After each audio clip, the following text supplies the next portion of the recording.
రాజుల మొదటి గ్రంథము 18వ అధ్యాయం. అనేక దినములైన తరువాత 3వ సంవత్సరమందు యెహోవా వాక్కు ఏలీయాకు ప్రత్యక్షమై, నేను భూమి మీద వర్షము కురిపింపబోచున్నాను, నీవు వెళ్లి అహాబును దర్శించుమని సెలవీయగా, అహాబును దర్శించుటకై ఏలీయా వెళ్లిపోయెను. షోమ్రోనులో ఘోరమైన క్షామము కలిగియుండగా అహాబు తన గృహ నిర్వాహకుడగు ఓబద్యాను పిలిపించెను. ఈ ఓబద్య యెహోవాయందు బహు భయభక్తులు గలవాడై యెజెబెలు యెహోవా ప్రవక్తలను నిర్మూలము చేయుచుండగా గుహలో 50 మందిగా 100 దాచి అన్నపానములిచ్చి వారిని పోషించెను. అహాబు దేశములోని ఉదకదారులన్నిటినీ నదులన్నిటినీ చూడబోయి పశువులన్నిటినీ పోగొట్టుకొనకుండా గుర్రములను కంచరగాడిదలను ప్రాణములతో కాపాడుటకై మనకు గడ్డి దొరుకునేమో తెలుసుకొనుమని ఓబద్యాకు ఆజ్ఞ ఇచ్చెను. కాబట్టి వారు దేశమంతటా సంచరింపవలెనని చెరియొక పాలు తీసుకొని అహాబు ఒంటరిగా ఒకవైపునకును ఓబద్యా ఒంటరిగా ఇంకొక వైపునకును వెళ్ళిరి. ఓబద్యా మార్గమున పోవుచుండగా ఏలీయా అతనిని ఎదుర్కొనెను. ఓబద్యా ఇతని నెరిగి నమస్కారం చేసి, నా ఏలినవాడవైన ఏలీయావు నీవే గదా అని అడుగగా, అతడు నేనే అని చెప్పి, నీవు నీ ఏలినవాని దగ్గరకు పోయి ఏలీయా ఇచ్చట ఉన్నాడని తెలియజేయమనెను. అందుకు ఓబద్యా, నేను చావవలనని నీ దాసుడనైన నన్ను అహాబు చేతికి నీవు అప్పగింపనేలా? నేను చేసిన పాపమేమి? నీ దేవుడైన యెహోవా జీవము తోడు నిన్ను చిక్కించుకొనవలనని నా ఏలినవాడు దూతలను పంపించని జనం ఒకటైననూ లేదు, రాజ్యం ఒకటైననూ లేదు.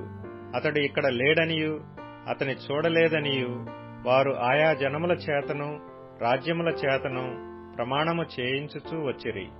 నీవు నీ ఏలినవాని చెంతకు పోయి ఏలీయా ఇచ్చట ఉన్నాడని చెప్పుమని నాకు ఆజ్ఞ ఇచ్చుచున్నావే. అయితే నేను నీ యొద్ద నుండి పోవు క్షణమందే యెహోవా ఆత్మ నాకు తెలియని స్థలమునకు నిన్ను కొంచుపోవును. అప్పుడు నేను పోయి అహాబునకు వర్తమానం తెలియజెప్పిన తరువాత నీవు అతనికి కనబడని ఎడల అతడు నన్ను చంపివేయును. అలాగున ఆజ్ఞ ఇయ్యవద్దు.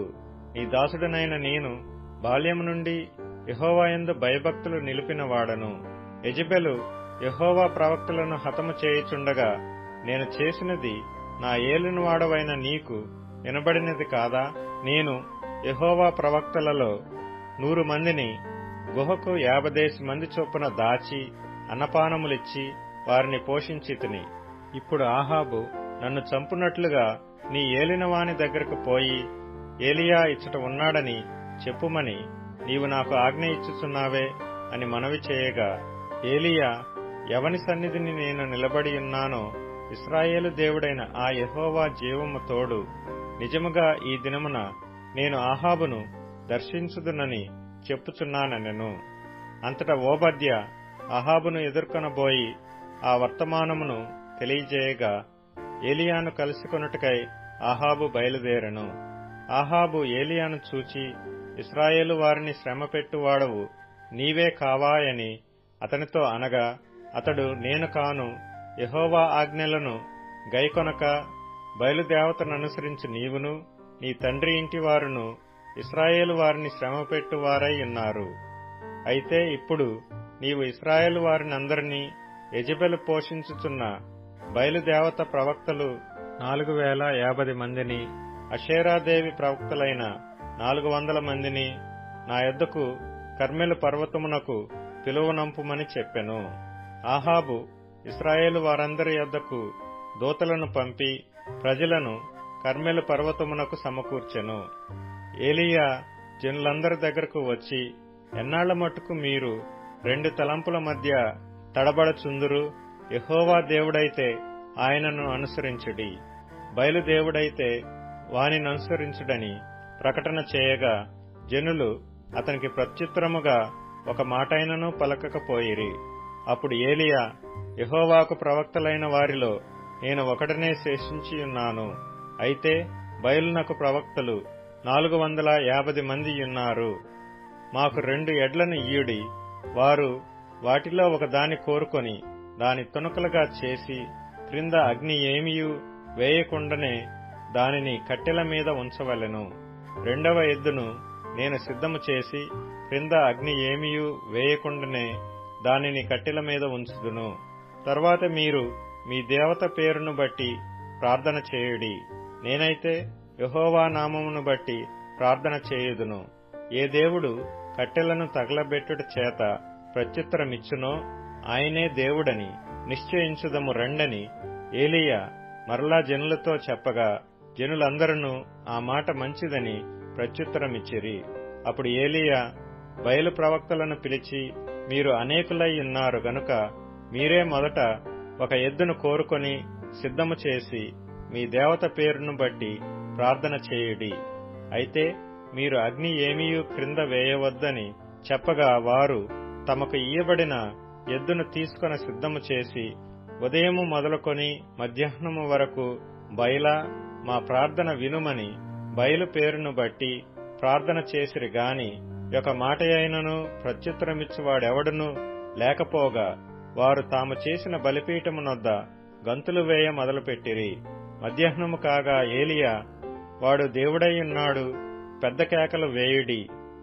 వాడు ఒకవేళ ధ్యానము చేయుచున్నాడేమో, దూరముననున్నాడేమో, ప్రయాణము చేయుచున్నాడేమో, వాడు నిద్రపోచున్నాడేమో, మీరు ఒకవేళ లేపవలసి ఉన్నదేమో అని అపహాస్యము చేయగా వారు మరి గట్టిగా కేకలు వేయిచు రక్తము కారు మట్టుకు తమ మర్యాద చొప్పున కత్తులతోనూ శస్త్రములతోనూ తమ దేహములను కోసికొనుచూ నుండిరి.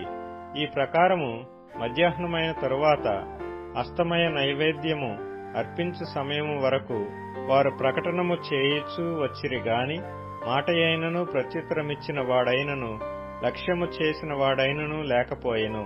అప్పుడు ఏలీయా, నా దగ్గరకు రండని జనులందరితో చెప్పగా జనులందరూ అతని దగ్గరకు వచ్చిరి. అతడు క్రింద పడద్రోయబడియున్న యెహోవా బలిపీఠమును బాగుచేసి యెహోవా వాక్కు ప్రత్యక్షమై, నీ నామము ఇశ్రాయేలగునని వాగ్దానము నొందిన యాకోబు సంతతి గోత్రముల లెక్క చొప్పున 12 రాళ్లను తీసుకొని ఆ రాళ్ల చేత యెహోవా నామమున ఒక బలిపీఠము కట్టించి దాని చుట్టూ 2 మానికల గింజలు పట్టునంత లోతుగా కందకమొకటి త్రవ్వించి కట్టెలను క్రమముగా పేర్చి ఎద్దును తునకలుగా కోసి ఆ కట్టెల మీద ఉంచి జనులు చూచుచుండగా మీరు 4 తొట్ల నిండా నీళ్లు నింపి దహనబలి పశుమాంసము మీదను కట్టెల మీదను పోయుడని చెప్పెను. అది అయిన తరువాత రెండవ మారు ఆ ప్రకారమే చేయుడని అతడు చెప్పగా వారు రెండవ మారును అలాగు చేసిరి.